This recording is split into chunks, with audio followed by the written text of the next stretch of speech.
Ang video na ito mga kaubayan ay tungkol sa isang prutas na hindi natin ganong binibigyan ng pansin, pero ang ganda po ng benepisyong nakukuha natin dito. Ito po yung prutas na chesa. Chesa po. Chesa. Itong chesa na ito mga kaubayan ay pampalinaw po ng mata. Pampalinaw po ng mata ito. Kaya lang itong chesa na ito ay panapanahon po lamang ang paglabas ng bunga ng chesa. Isang beses po lamang yan, isang taon mga kaubayan. Yung matatanda nung araw, ito po, ang ginagamit nila pag panahon po ng chesa, nag-i-stock po sila nito, gumagawa sila ng powder. At ginagawa po nilang juice mga kaubayan, pero sa atin ay madalang po tayong makatagpo nito. Kaya kinakain na lamang po natin itong chesa na ito. Ang proseso ng paggamit ng chesa na ito mga kaubayan ay kinakain po lamang yan, binibiyak po lamang na ganito yan, kinakain na ganyan yan, no? Matamis-tamis po. Ngayon, kung gusto mo pong i-stock yan, gawing powder yan, kinukuha po namin ito, binibilad po namin ito. Itong laman niya, ginagawa pong powder. Para magsilbing powder po yan at may stock po yan mga kababayan. Itong chesa na ito. Ito yung mga ginagamit ng matatanda nung araw na pampalinaw ng mata. Malakas po ang vitamins na nakukuha natin dito sa chesa na ito. Kaya ipinukos po namin ito sa pampalinaw ng mata mga kaubayan, kasi ito po ang ginagamit ng mga matatanda nung araw. Yung aking mga lolo at lola noon ay ganito po. Itinuro po nila sa akin yung tamang proseso at pamamaraan kung paano gamitin ang chesa at kung paano po ma-stock yan. Pinapowder po namin ito pagdating po ng panahon ng chesa mga kaubayan. Para sa ganon ay ma-stock po yan. Kaya lang madalang na po. Kasi itong prutas na ito, itong chesa na ito, madalang na po mga kaubayan. Ito. Ang proseso ng paggamit nito, ganito, hinihiwa po namin yan, binibiyak namin yan. Ganito lamang po ang pagkuhan nito mga kaubayan, binibiyak namin yan, hinahati namin yan. Parang avocado po, yan po. Yan po, ayan, tumutubo na, itatanim ko po ito. Ayan o, may tubo na po. Itatanim ko po ito. Pagkatapos po, pag gusto po namin i-stock to, kinakayod po namin yan, ginaganyan po namin yan, saka po namin ibinibilad. Yan po. Saka pa po namin ibinibilad to, pinapowder po namin yan. At may stock po yan. Na-stock po yan mga kaubayan, kasi pwedeng gawing juice ito. Ito po ang mga pinanggagamot ng matatanda nung araw. Pag may problema po sila sa mata, yung aking mga lolo at lola noon, mga kaubayan, yung mga kakilala po nila, ay ito po yung mga ginagamit nila na juice bilang pangpalinaw ng kanilang mga mata. Kung gusto mo naman pong kainin, pwede mo na pong kainin na parang avocado na kinukutsara lamang po na ganito yan. Yan. Parang avocado lamang po na kinakain yan mga kaubayan. Huwag po nating baliwalain ang kakayahan nitong avocado na ay itong chesa na ito na pampalinaw ng mata, kasi talagang ito po yung ginagamit ng matatanda nung araw pa. Alam ng matatanda at nasabi na din ng matatanda sa atin yan na itong prutas na ito, itong chesa na ito ay pampalinaw ng mata. May kakayahan po na pampalinaw ng mata. Maliban po dyan, ay marami pa tayong benepisyong nakukuha. Kaya lang ipinupokus ko lamang po ito sa pampalinaw ng mata para maintindihan po natin at alam po natin yung tamang proseso kung paano natin gamitin, kung paano po natin ma-stock ito. Kasi, na-stock po ito mga kaubayan kahit abutin ng kalating buwan, isang taon, pwede pong i-powder ito.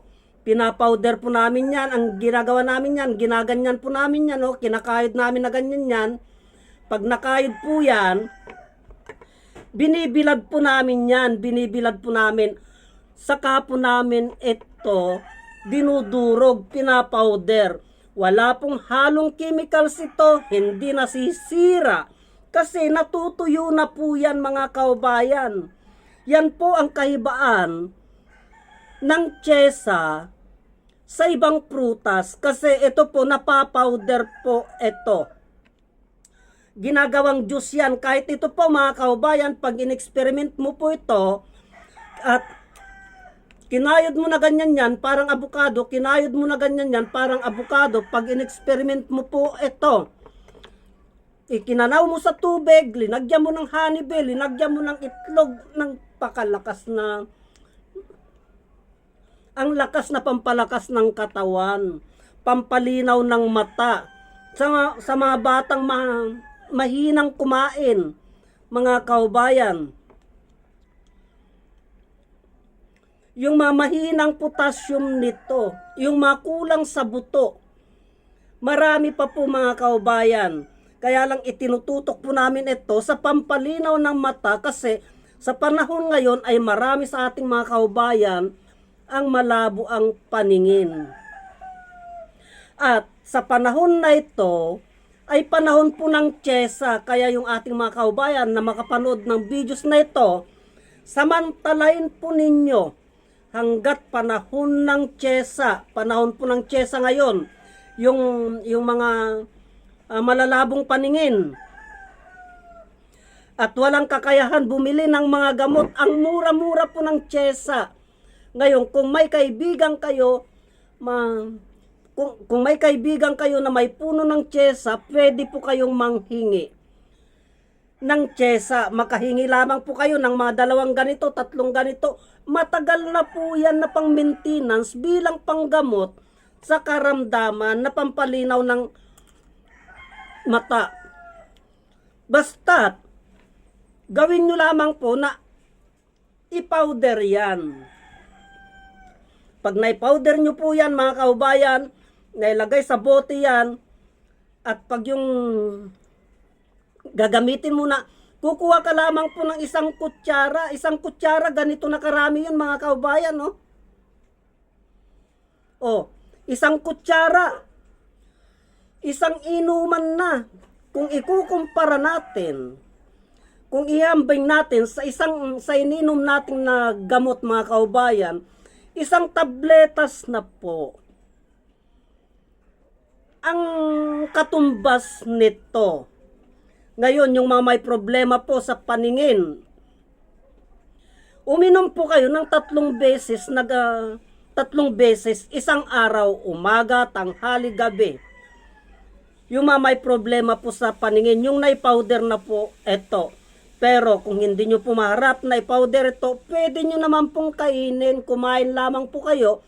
Yung ganito, kalaking prutas, mga kaubayan, kainin na ninyo maghapon. Kasi meron pong mga tiyesa na maliliit. Maliliit lamang po. May mga tiyesa din na mas malalaki pa po dito. Depende po sa size, depende po sa laki ng tiyesa yan na ipapasok mo sa loob ng ating katawan. Kasi noon ay marami pa po.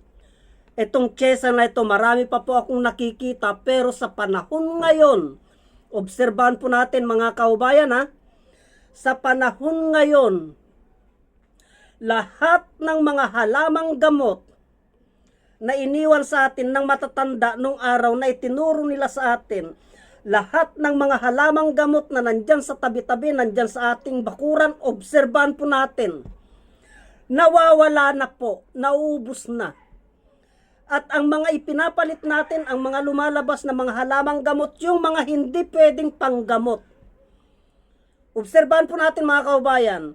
Kasi marami ng mga halamang gamot na wala na po, nawawala na po. Samantalang noon, ang dami-dami. Andyan ang herbovena, andyan ang arago, andyan ang kompre, andyan ang talumpunay. Napakarami po mga kababayan, pero sa panahon ngayon, madalang na yung lugar na kompleto pa ang mga halamang gamot. Noon, nandyan ang dahong Maria, andyan ang erbaka, nandyan lamang sa bakuran, andyan ang lubigan. Ngayon, wala na po mga kaubayan, andyan ang tiyesa, andyan sa bakuran natin, andyan ang atis, andyan ang anunas. Ngayon nawawala na po yan mga kaubayan, kaya wag po nating baliwalain ang kakayahan ng tiyesa at ugalin natin na ibalik ang pagtatanim ng mga halamang gamot tulad ng tiyesa. Katulad po nito, tumutubo na po mga kaubayan at ito po ay aking itatanim. Yan, bali 2 buto na po ito. O ayan o, 2 buto na, malaki na po. O 2 buto na. O may ugat na.